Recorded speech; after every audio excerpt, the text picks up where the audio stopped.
এক মাস খেয়ে আলহামদুলিল্লাহ ছক্কা মেরে দিছো। হ্যাঁ, কি বলো?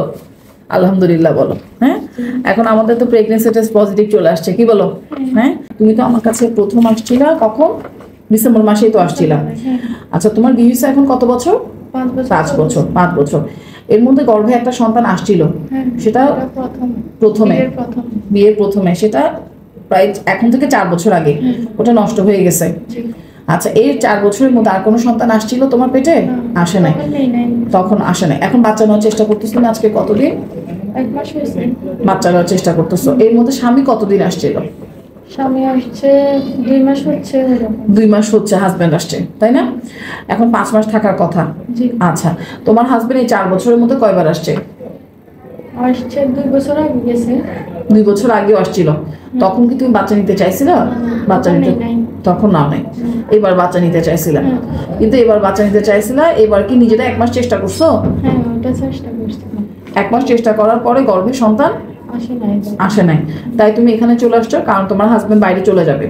আচ্ছা, তোমার কি কি সমস্যা ছিল? আমি তোমাকে চেক আপ করে কি কি সমস্যা পাইছিলাম? অনিয়মিত মাসিক পাইছিলাম। কিরকম মাসিক বলো তো? কখনো কি তোমার 1.5 মাস 2 মাস পর পর হতো? 1.5 মাস 1-2 বার হয়েছে। 1-2 বার হয়েছে, 2 দিন আগে বা পরে হতো। হ্যাঁ, আবার কি 15-20 দিনের মধ্যে হয়েছে? এরকম হয়েছিল? একবার হয়েছে। আচ্ছা আচ্ছা, তোমার বিভিন্ন জায়গায় কি অবাঞ্ছিত লোম ছিল? অবাঞ্ছিত লোম আছে। আর তোমার একটু যে পানি যাওয়া, ওটাও আছে। আচ্ছা, তোমার হাজবেন্ডে আমরা যে তোমাকে ডিম ফুটার ওষুধটা তো দিলাম, এবারই তো প্রথম দিছি, তাই না? আচ্ছা, এখন তোমার কি নর্মালি একটা থাইরয়েড হরমোনের সমস্যা তোমার পাইছিলাম, থাইরয়েড ওষুধটা তো চলতেছে।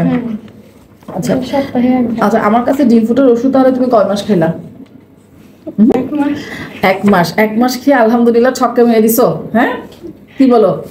আলহামদুলিল্লাহ বলো। হ্যাঁ, এখন আমাদের তো প্রেগনেন্সি টেস্ট পজিটিভ চলে আসছে, কি বলো? হ্যাঁ, যাই হোক, তোমার আলহামদুলিল্লাহ এটা। এবং সবচেয়ে বড় বিষয় হচ্ছে যে তোমার বাচ্চার গর্ভে সুন্দর বাচ্চা ছবি পর্যন্ত, মানে বাচ্চা ঘরটা উঠে গেছে। আজকে তোমার মাসিক পার হয়েছে, ডেট পার হয়েছে কয়দিন? 6 দিন পার হয়েছে, তাই না? 6-7 দিন, একদম প্রাথমিক অবস্থা। তুমি আর্লি, তোমাকে যেহেতু যোগাযোগ করতে বলছি, সেই জন্য তুমি যোগাযোগ করছো। আলহামদুলিল্লাহ বাচ্চা ঘরও আসছে। কিন্তু এটা অত্যন্ত ভিআইপি বাচ্চা। কেন ভিআইপি বাচ্চা? যেহেতু ওষুধের মাধ্যমে চিকিৎসা করে আসছে, তাই না? এই ভিআইপি মেহমান আসলে কি করতে হয়? একটু যত্ন আত্তি করতে হয়। ঠিক তেমনি অন্যদের গর্ভের সন্তান আসে, প্রত্যেক মাকেই যত্ন করতে হয়, কিন্তু একে একটু বেশি বেশি যত্ন করতে হবে, কি বলো? আমরা শিখাই দিব নিয়ম কানুনগুলো। আলহামদুলিল্লাহ এটাই যে শুক্রিয়া। যদিও তোমার যাদের হাজবেন্ড বিদেশে থাকে, তোমার হাজবেন্ড হয়তো বেশি দিন থাকার সুযোগ পায়নি, আসা যাওয়ার মধ্যে ছিল। তোমার বিয়ের মেয়াদ 5 বছর হয়ে গেল, হাজবেন্ডের সাথে থাকার মেয়াদটা কিন্তু কম ছিল। কিন্তু তোমার মতো পেশেন্টদের চিকিৎসা না করলে কিন্তু বিয়ের মেয়াদ বাড়তে থাকবে, তাই না? একদিন 8 বছর 9 বছর হয়ে যাবে, কিন্তু হিসাব করলে দেখা যাবে হাজবেন্ডের সাথে 1 বছরও সংসারভাবে করা হয় নাই, তাই না? কিন্তু চিকিৎসা না করলে আবার বিপদ। যাই হোক, আলহামদুলিল্লাহ পজিটিভ আসছে।